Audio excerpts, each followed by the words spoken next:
Hi guys, you've joined me here with the legend who is Matt Baker from Flyover Footy. How you doing, Matt? Doing great. Glad to be here. I'm very, very pleased to have you. Thank you for sparing the time for us. I can see that your office is decked out in St Louis City flags and memorabilia there. So quite excited for the inaugural season? I think excited is an understatement. It is very exciting time. I can't wipe the smile off my face when I start talking about soccer in St. Louis. So it's kind of a surreal moment for St. Louis too. So I'm just glad to be living in it. Fantastic. I can't imagine how excited you are. I can pick up on it from watching your videos and seeing the content that's out there, and everybody who's associated with St. Louis is going mad for it. But we'll come to that in a minute. But take me back to the start. What made you fall in love with soccer and St. Louis, and where did all that come from? Well, I grew up just outside of the city of St. Louis. I did not play a whole lot of soccer growing up. I was a kid who had asthma growing up, so running around the soccer field wasn't great for me. I did play some U5, U6 there for a little bit, but my passionate sport to play was baseball. So obviously you don't have to run a whole lot during baseball. So did that. Grew up a little bit, got into high school, and then into college is where I started to really fall in love with soccer. Coming into a dorm room in college with a lot of different perspectives, a lot of different people bringing their own fandom from across the country, their own European teams. I fell in love with Arsenal at that time. Cool. Started off obviously as a bandwagon type fan, the Invincibles, Thierry Henry. That was kind of, what a time to start, paying attention and following it. I didn't have any friends at the time who were Arsenal fans. And so I'm not the kind of guy who wants to be following the same team as my friends. I want to have, that rivalry going. So buddy of mine's a Spurs fan, looked into it a little bit. And I was like, you know what? I'm going to follow the team that hates you. And then, we stayed friends. That kind of grew my fandom. And then after college, one thing led to another, came back to St. Louis. I've lived here again for a little over 10 years. And when I got here, we didn't have anything. It's kind of that gap that existed between the St. Louis Stars to what was at the time growing to be St. Louis FC and the USL Championship. And then the things started getting into motion of you have some of these talks of MLS coming. It was a little more serious as the years go on. You had a few bids. And then as we really started being passionate about St. Louis FC, you started getting serious. You had a few bids into MLS. And so that kind of, all of those things together just kind of spark that fandom even more. So it's not just something that you want to do once a week. It's something that you want to just be passionate about and follow as much as you can. Fantastic. So how long has the wait been for this first season? When did you get the first nod that it was going to happen? And how long ago was that? So the bid that actually was that went through and we got it was in 2019. Oh wow! Yeah, I remember. So it's funny how life works out because I remember these milestones. My wife and I were just talking about it this morning. My youngest daughter is 3 years old, and my wife and I were lucky enough to go to the announcement when Don Garber, commissioner of MLS, was here. He formally announced that St. Louis would be the newest expansion team back in 2019, August of 2019. And my wife was pregnant at the time. And so seeing my youngest walking around, talking, singing, doing all the things that 3-year-olds do is kind of that reminder of you weren't even born yet. You were just around the corner when this was announced. And so that's kind of my measuring stick on how long it's really been, which is it blows my mind. You got a literal personification of the wait that you've had over that period. So was it always? I mean, the identity of the club was it always going to be the red and the black, and were those going to be the dominant colours? That they got history within the city. When they first announced they were going to go for MLS, this particular ownership group, the Taylor family, who is just born and bred St. Louis, it's the Enterprise Rent-A-Car family with John Taylor. Right. So when they first announced in 2018 that they were pursuing a team for St. Louis, the colors that they used before they announced St. Louis City were all based on the city of St. Louis flag, which is red, blue, and yellow. And so there are, it's a beautiful flag. I've got the scarf somewhere in here, but it is a beautiful flag, and they based the logos off of that. So they really dove into the city of St. Louis from the beginning. And so that was what we had been using for the colors, red, blue, and yellow. And then when they announced the team name, you had this little pivot to and there's a tweet out there where they kind of do a little crosswalking of the city of St. Louis red, blue, and yellow to what the club adapted to be their colors. So it's like this really dark river blue, they call it, which does look black on a lot of merchandise. They changed up the yellow to be this electric yellow, and then they're using a gray as kind of that fourth accent, which is an homage to the Arch downtown. Ah, great, yeah. So the pivot on the red is the most obvious. They call it city red, but it is in most images and on the kit that they put out, pretty easy to say it's closer to pink. Gotcha. Right. Yes. Yeah. I've seen that there's a specific Pantone color of it, isn't there? Yeah. There's Pantone 1925C. We have talked about that. We've talked about that way too much. That's fantastic. So you've seen, how long has the team been coming together? Has it only really been recently? Obviously, we had the expansion draft and then obviously the super draft as well. But how long has the team actually been coming together? When was the first time you knew who the manager was or who the players were going to be, that sort of thing? Our first overall sporting department hire was Lutz Pfannenstiel, sporting director, back in, I think, beginning of 2020. And at the time when we received the team and we were starting this process in 2019, the club was targeting 2022 to enter the league.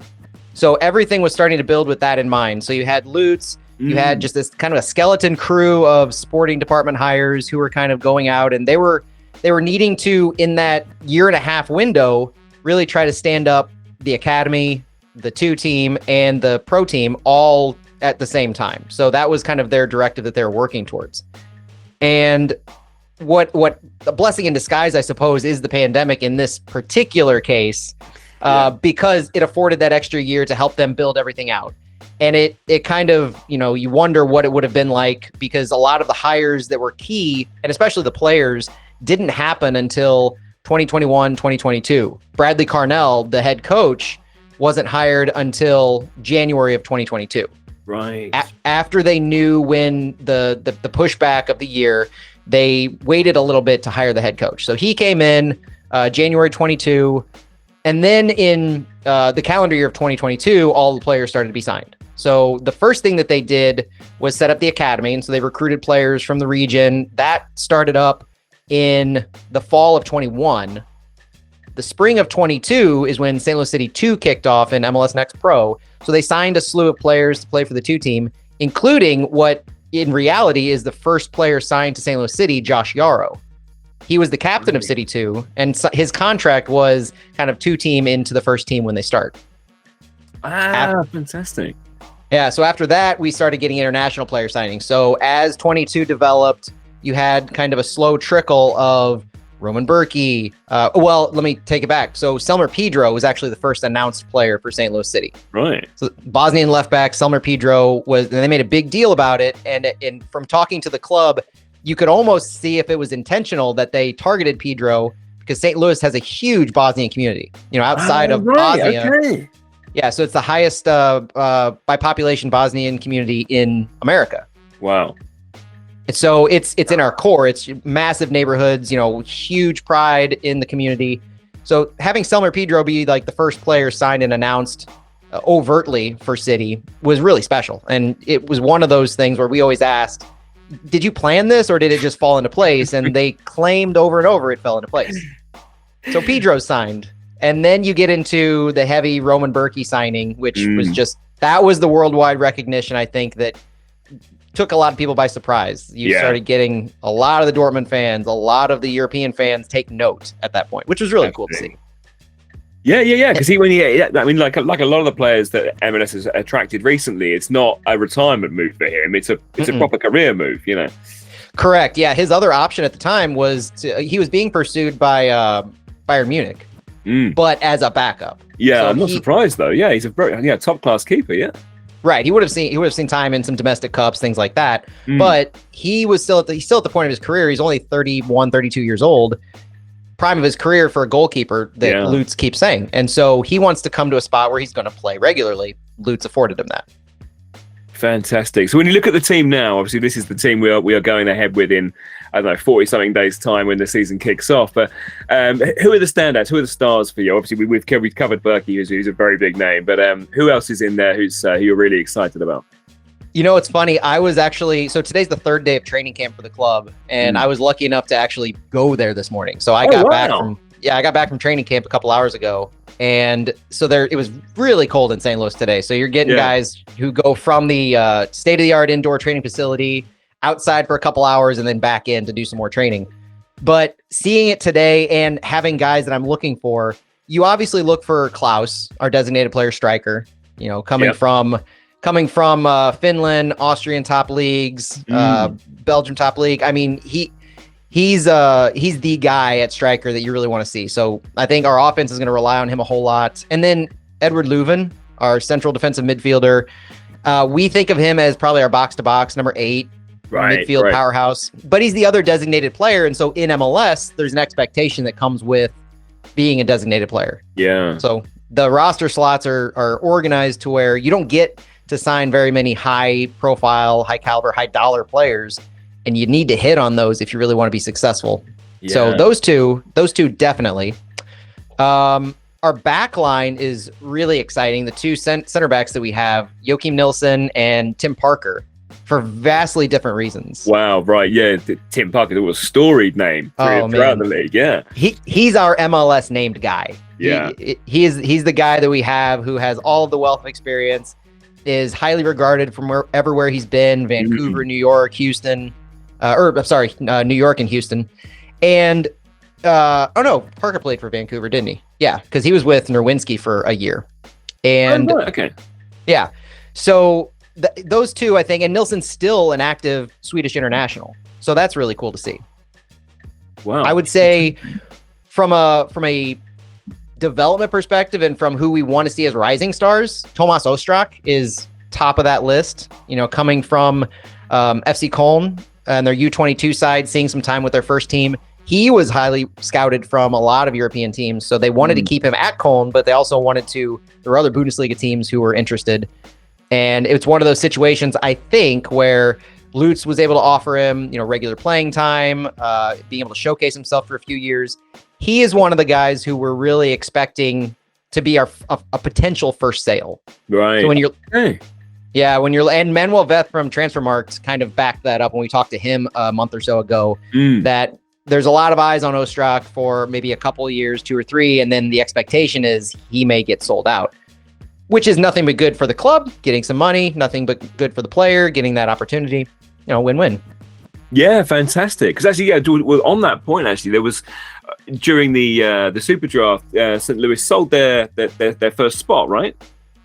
Yeah, the Super Draft was an interesting strategy, and talking with some of the folks in the team afterwards, it really seemed like they didn't need the Super Draft. It's one of those situations where they had done so much more roster building than a typical expansion team has ever done before. They were basically set, except for maybe some depth pieces. Yeah. And the thing that caught my eye in the Super Draft in particular is they traded out, so they got GAM, which they ended up using. We'll probably talk about that. Yeah. But the purpose of the Super Draft for them was to accumulate the GAM.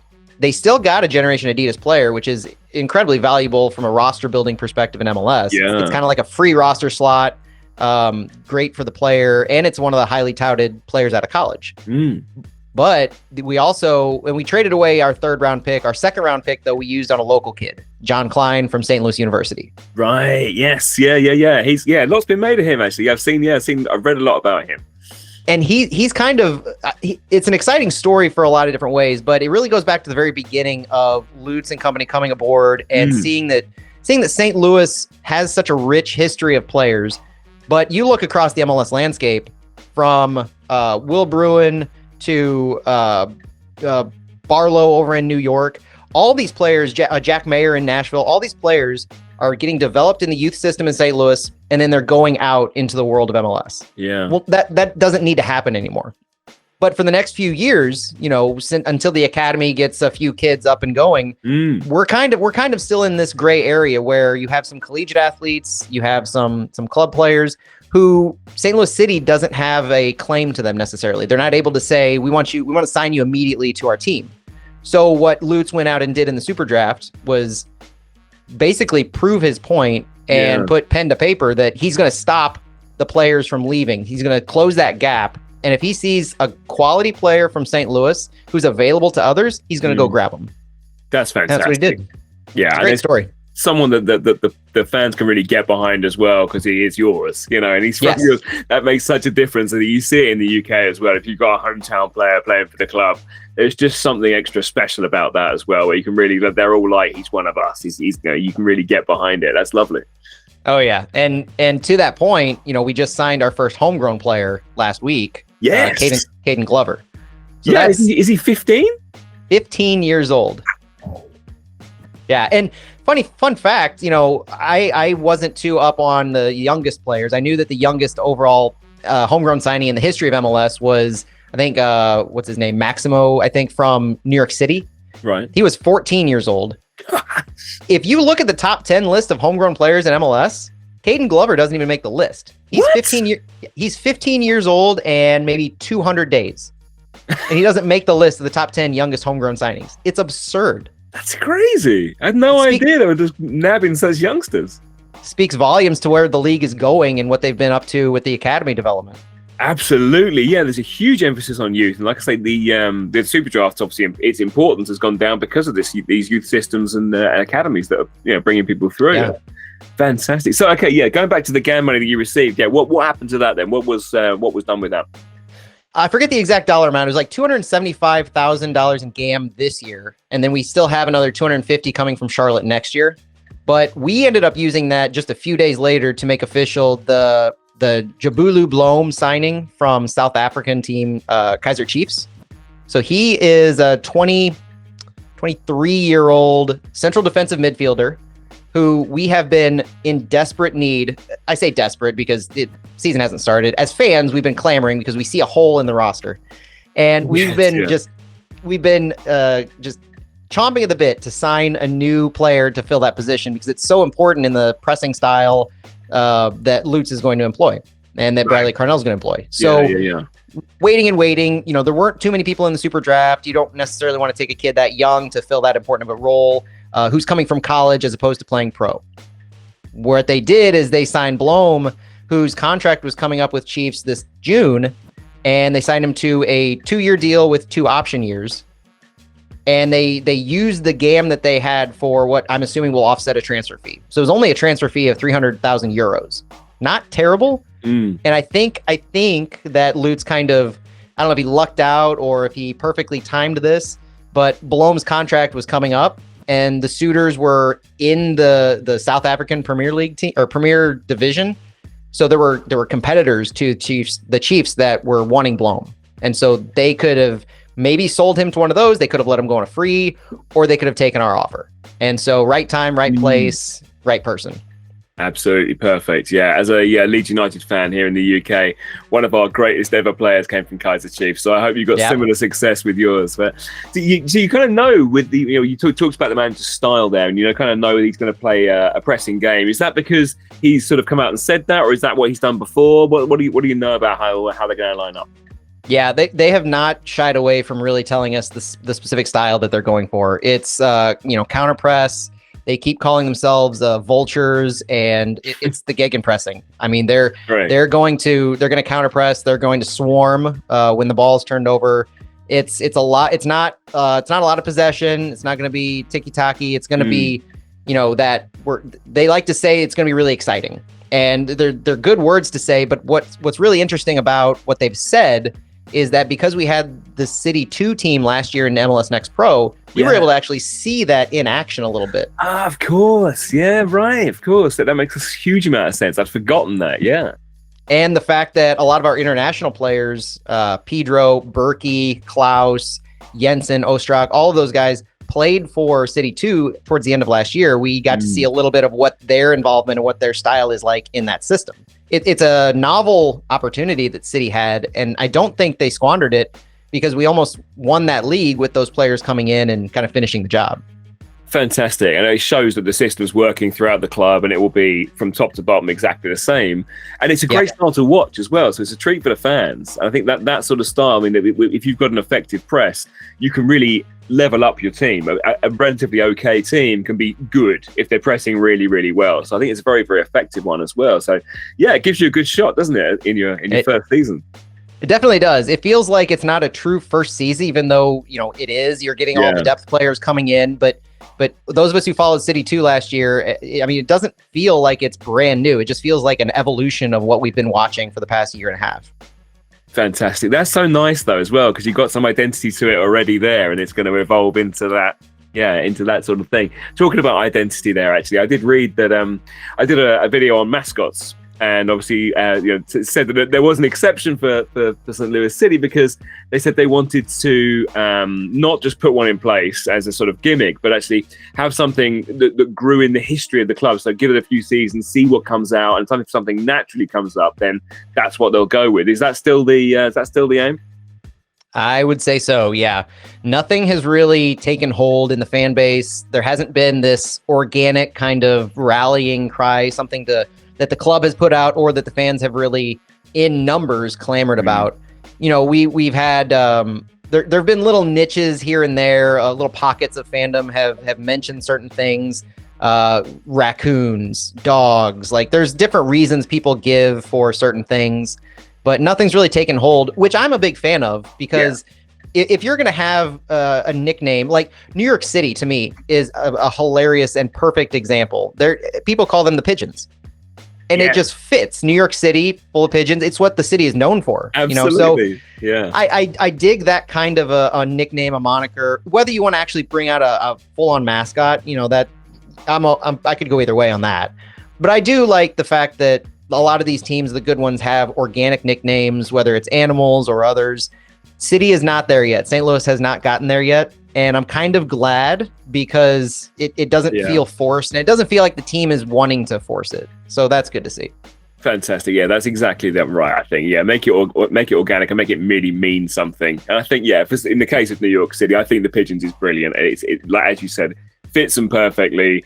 It almost, I did an interview with the Post 90 guys on the of NYCSC, and I overlaid at one of their things with a pigeon wearing the light blue shirt, and it just fit. It just looked right. I was like, this is it. So when they get a stadium, I want to see that in there, definitely. Oh, it has to be. That's them. That's their identity. They need to own it. Absolutely right. So you can talk about the fans there as well. So from the research that I've done, I didn't have to do much, to be honest. Looking around, the fan groups are huge and they're making a lot of noise. They've got their own shirts. And so we've got the St Louligans, is that right? St Louligans, yes. And I think I saw a couple of other groups as well, but St Louligans seemed to be the biggest one that I saw. Would that be correct? Yeah, that's correct. And some of the other ones are the St. Louis City Punks. They're one of the other bigger groups. Our drum corps, or the group that makes noise, they're not exclusively drums, but the musical instrument section. They're called Fleur de Noise. Oh yes, I did see that. They've got a really cool logo. Yeah. Yes, yeah. Kudos. I mean, A+ artwork, and I love the play off of the St. Louis has a big fleur de lis symbolism that goes on. It's everywhere. St. Louis, King Louis, that history of the fleur. So they adopted that. And then there's some other groups that exist. There's a group called the Thieves, which is community focused on marginalized individuals. There's a No Nap City Ultras, which is like a parent group for young kids. Oh, awesome. Yeah, so little fun stuff like that. So you're getting little groups pop up, but I would say that the St. Louligans are by far the largest, and it partly in majority owns it too that they're the oldest as well. So that group has existed since 2010. Oh, wow. Where they were actually the end product of about 7 other groups that came together at the time. So we talked about how St. Louis had kind of a gap in top tier soccer. We had some second division teams for a while there, men's and women's. And so you had all these smaller supporter groups who would show up to like St. Louis Lions games in the second division, or AC St. Louis in the NASL for a little bit. And eventually they decided that instead of having a handful of people here and there, they would just, combine under one umbrella. And the founder of it, Brad DeMunbrun, came up with St. Louligans. And he's kind of led the charge ever since. And that has been kind of the rallying cry for supporters in just St. Louis soccer. So any club St. Louis soccer team, St. Louis FC being the biggest, and really the thing that kickstarted supporter culture as it exists now in St. Louis, I feel. They worked well. The club worked well with the supporters. Supporters grew, and that's how the supporters kind of became as ingrained with St. Louis City as they are now, because there is an overlap in ownership and friendship between St. Louis FC and St. Louis City. Fantastic. Yeah, no, that's really good to have that base and that bit of history that goes back there as well. But I did wonder why or how there'd been such a massive fan base and such a vehement base of supporters here for a team who haven't played a game yet in the first team. I know. It's unusual too. Like there's a lot of it's not unheard of, because some of the other teams like Nashville SC, they existed in USL, and so some of their supporter groups were around. So when you have that happen, I think it benefits the fans just to the umpteenth level. Having this organization on the fan base, having this coordination that exists, and then this excitement that you can rally around, because rallying around the team is great, but knowing that there are like-minded, passionate supporters that exist and that are already together makes it easier to kind of help you find your identity, find your collaboration and your just friendship with that kind of group.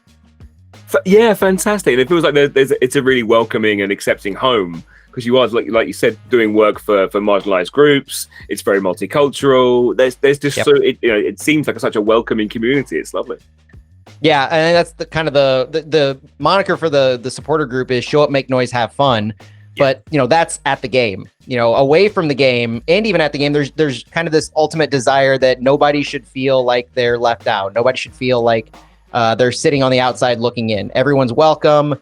And that's race, ethnicity, gender, everything. There's nothing that's off limits, which is how soccer should be. Soccer for all. Soccer should be as welcoming of a sport as any that exists. And I love the fact that St. Louis has that to a T with their supporter groups. Absolutely, yeah. And I was watching some of the stuff earlier on YouTube of the activists down there, supporting people's rights and stuff. Brilliant, really not just talking the talk, but really taking action there as well. So yeah, fantastic. Props to you guys. So with the season coming up, what's the first game? Is it Austin? First game's at Austin on February 25th. Good stuff. And then the first home game, March 4th against Charlotte FC. Well done, you've got these memorized, because I didn't. This is very good. Now, I don't have much memorized after that. I'd have to check my phone's lock screen. That's good. That's what we need. But what are you thinking? What are you thinking for the first games? Do you have away crowds that go away? Do they have their away allocations on those? Right. Okay. So there will be some St Louligans going over. Yes. We're actually actively talking about that away section. So most MLS clubs, especially with the newer stadiums, have dedicated seating, dedicated sections for the away fans. They're typically around, I think, 150 or so seats minimum that are allocated for away fans, that you kind of the away team works with their club or their supporter groups to coordinate and make sure you get tickets for those. So the way that they dole them out, and we're learning, stepping into this league, we're seeing it. I've heard how it works, but seeing it is a little different than just hearing about it. I'm expecting there to be however many they offer to us that we'll fill it up. I've seen so many flights booked. I've seen a lot of conversations about hotels and places to eat and tailgate. Opening on the road. So I'm a fan of opening on the road only because I would like the actual opening of our stadium to have its own focus, not be week one, the same week as the El Tráfico at the Rose Bowl opening season. Because St. Louis, honestly, flyover country, I think we'd get lost in the shuffle. So I'm happy that our stadium's opening week 2. But that just means that everybody who's been looking forward to this for years and years is going to want to go down to Austin to see that first match. Exactly. Got to narrow it down to like 150 people. It's crazy. But yeah, that I'm not looking forward to in a couple weeks here when those tickets are already sold out and people are wondering how they can get in. That's going to be mad. But the first home game, I mean, what an event that's going to be. How many does the stadium hold? Stadium holds 22,500. Great. So good size, yeah. Yeah, good size, on the larger size of the soccer-specific stadiums. And it has a expansion capabilities up to 25,000. So right. I think the idea is that in a few years, you let it shake out with 22.5, and then you let the Taylor family get some money back, because they spent like upwards of $1 billion on the expansion fee, the stadium, the district. Yeah. And so, all of that, I think, and we had 60,000 plus season ticket deposits put in. So there's a demand, and people are already starting to go crazy about trying to get single game tickets, which haven't gone on sale yet. That's incredible. I can't believe the pent-up demand for this. I suppose it is a factor of all the things we've discussed, but it's still very impressive. It's like a bottle that's just about to burst. And when it does, it's going to be loud, it's going to be exciting. And the way that where our stadium is downtown is, if you picture a riverfront on the east side where the arch is, you kind of have this one street that goes down the central part of the city. You know, you've got all these other streets that go off, but this one street, Market Street, it essentially goes past Busch Stadium where the Cardinals play. A few blocks later, you have Enterprise Center where the Blues play. And then a few blocks after that, you have City Park where City's going to play. So capping off that kind of stadium row downtown St. Louis on that day is going to be incredible. That is going to be a main one atmosphere. That's going to really generate. That is absolutely fantastic. How big do you think it can get in St. Louis? Do you think the soccer will ever surpass any of the other sports there? Could it happen? I guess it depends on who you ask. I can see it realistically. So not putting my rose-colored glasses on. Realistically, in my lifetime, I could see it surpassing the Blues, but I don't think I could see it surpassing the Cardinals. St. Louis is a traditionally known throughout America as a baseball town. Right, we have a somewhat unfortunate moniker of having the best fans in baseball, which is more or less a sarcastic term for how our fans can be for baseball. But part of it goes to the history of it all. So baseball is ingrained in generations of St. Louisans. The Cardinals have been around for over 100 years. And so when you have that, it is like a lot of the soccer teams, the football teams in Europe, where it's a generational thing. You know, you grow up, your grandparents grew up with the club, and so they grew up taking you, that kind of thing. And so that exists for baseball in St. Louis. With soccer, it's more of, we have the history, you know, we have the legacy aspect of the sport, and we have the youth of the sport. So I mentioned earlier how many top talent have come up through our youth systems and then gone out to the other teams. Those who didn't go out to other teams, those who just weren't of that caliber, still played soccer, still grew up playing and loving and just making soccer a part of their foundation. But now we're going to have the opportunity for that to still exist. And then they'll have a team in their backyard to kind of root for. So in my mind, I can see a very real scenario where, despite the popularity of the Blues, which is massive, and we won the Stanley Cup just 3 years ago, despite that, I can see in my lifetime easy scenario, that City becomes the second most popular. I don't know what metrics you use, but St. Louis has the foundation for that to easily happen. Fantastic. And I mean, like I say, it looks like if anyone's got an infrastructure to make it happen, it sounds like St. Louis has. It really does. I mean, it's a great base to be building from. So is it possible to say where you might end up this season, where at the end? In the table? Yeah. Qualifying for the playoffs, is that the goal? Is that realistic? Is it? I mean, it sounds like it might be. Qualifying for the playoffs is the goal to me. Yeah. I think anything beyond that is way too ambitious to even think about, and you'd probably get laughed off the stage. But I find it funny that in a lot, it's the beginning of the preseason. You're starting to get a lot of these previews of the teams, previews of the league, get an idea of where all these teams stand, and there's a lot of speculation. Well, the speculation nationally for St. Louis seems to be that they'll be lucky not to get the wooden spoon with last place in the league. And the reason that that's the speculation nationwide is the lack of knowledge of the players that St. Louis has accrued. Right. Okay. Yeah. I was going to ask, is that just lazy reporters sort of going, well, they're new, they're probably going to. To that point, let me tell you, their MLS's website did a things your team should be excited for and things they should be worried for column. Yeah. For St. Louis City, they wrote the same exact 5 words for both columns. And what they wrote is the league's first designated team.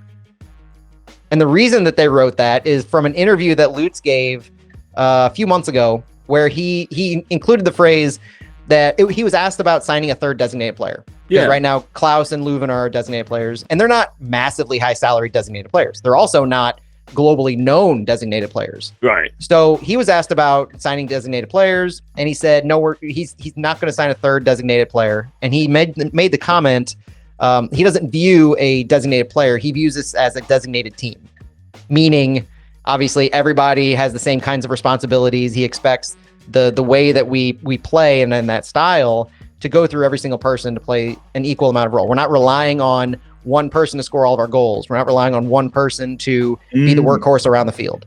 So he said that sentence, that phrase, and that is what the media has kind of gravitated towards in the negative sense of, well, they don't have somebody that you can have take over a game if you needed to, which to me, A, might not even be true.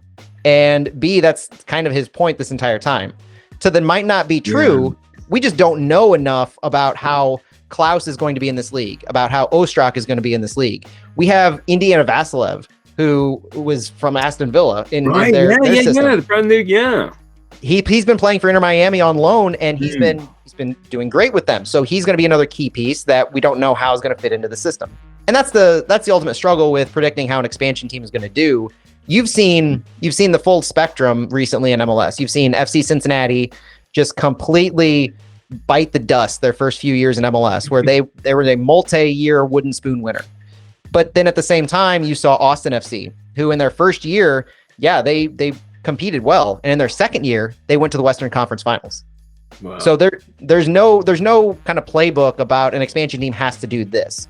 So I take every single prediction for St. Louis City with a grain of salt, especially given that the national media doesn't have any familiarity with most of our players. They've spoken highly about Tim Parker. They've spoken highly about Jake Nerwinski at his position of right back. People know Roman Berkey, but beyond that, it's mostly guys that have come in either from Europe or from one of the drafts, and there's just not a whole lot of knowledge being able to compare it to other MLS teams.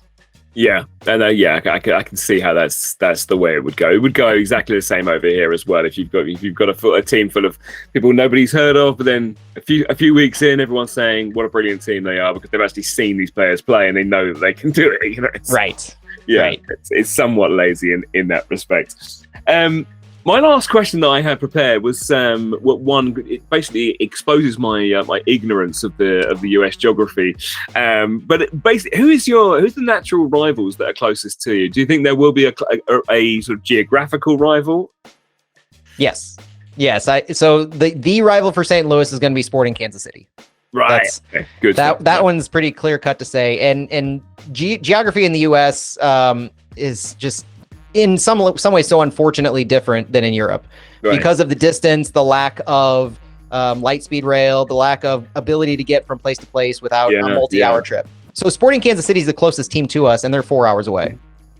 So that's that, and that's close to us though. Yeah, of course. It's on a different scale to it. It's like me in Cambridge down here, which is just north of London, saying my local rivals is Newcastle, right up in the northeast. So right, and it's one of those things that's been ingrained in the culture. I'm used to the fact that thinking about road trips and vacations and just in my life, Kansas City's always been that quick trip. We can make it in a week. We can make it in a weekend. You leave early on a Friday, you get back late on a Sunday, plenty of time.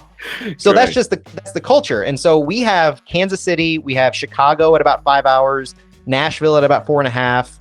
And so those are kind of the teams around us. Everything else starts to get a little further. FC Cincinnati is about 5.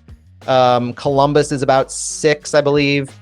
And then Minnesota's about 9. So it starts to get a little dicey for road trips at that point. Yeah. So we've talked about, depending on what conference we're in, is it going to be Kansas City, Chicago, Nashville? Even from when we were first petitioning to get a team, it was always thought that it would be Kansas City for kind of 2 reasons. Kansas City doesn't have a good rival in MLS before us. They had been pitted with Minnesota, and that just didn't make any sense at all, even geography. So that plus there's a border kind of rivalry in college sports between Missouri and Kansas. There's a baseball rivalry between the Cardinals and the Kansas City Royals. Right. Okay.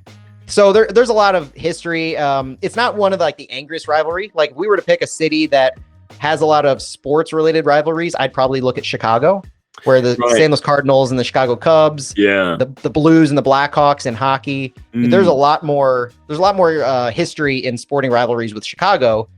But to me, as a soccer fan, I want to have a rivalry against a team that has a history of winning, that you're going to be competing against every single year. And when you look at Sporting Kansas City or the Chicago Fire, it's obvious you're going to go with Sporting Kansas City. Yeah, absolutely. And those stories will come out as well. There'll be situations where you are need to win a game to get to the playoffs, and a team will beat you, and then there'll be a rival or something along those lines. They'll just naturally come up, and there'll be random rivalries with teams all over the place. So that's the beauty of it. That's what I'm looking forward to the most, honestly, because so far we've just had geography or trying to pick on a team here and there and find a reason to hate them. But really, the best rivalries come from what happens on the field and who you're competing against for the playoffs or for positioning in the table. And so to have some, or like a hard tackle where you just start to hate a player who plays for a certain team, you know, those kinds of things that you develop chance from. Those are what I'm waiting for. This is the folklore which comes out of the pocket, isn't it?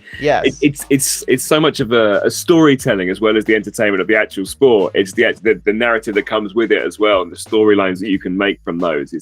It's absolutely one of the reasons people stick around for it, I think. Those are the kinds of things that you can pass down from generation to generation. And that's what I'm most excited to actually happen once we get started on the field. Yeah, and you've got a fresh, clean slate there to work from. Yep. That's so exciting. That's been absolutely brilliant, Matt. Thank you so much. I can feed off your excitement. I can really feel it coming from you. And everything I read and watch online about St. Louis, people are really chomping at this. And I've never seen a more engaged bunch of fans, I have to say. So I'm so impressed. And like I say, this is my first full season, will be my first full season looking at MLS in really good detail. And it's your first season as well. So I feel a kind of kindred spirit with you as well. We're on this journey together. Absolutely right. Yeah. And hopefully we can have a chat again in the future. Hope so. Looking forward to it. So just before we leave then, where can people find you online? At Matt Baker STL on all the socials. I work with Flyover Footy doing some podcasting. There's a group called City SC Report that I work on podcasting, and they've got a website. So just, any one of those. And I'm always active on Twitter mostly. Good stuff. I'll put your details down in the description as well. But all I can say is thank you so much and huge luck for the season. I'll be rooting for you. Thank you. Very much appreciate it. Cheers.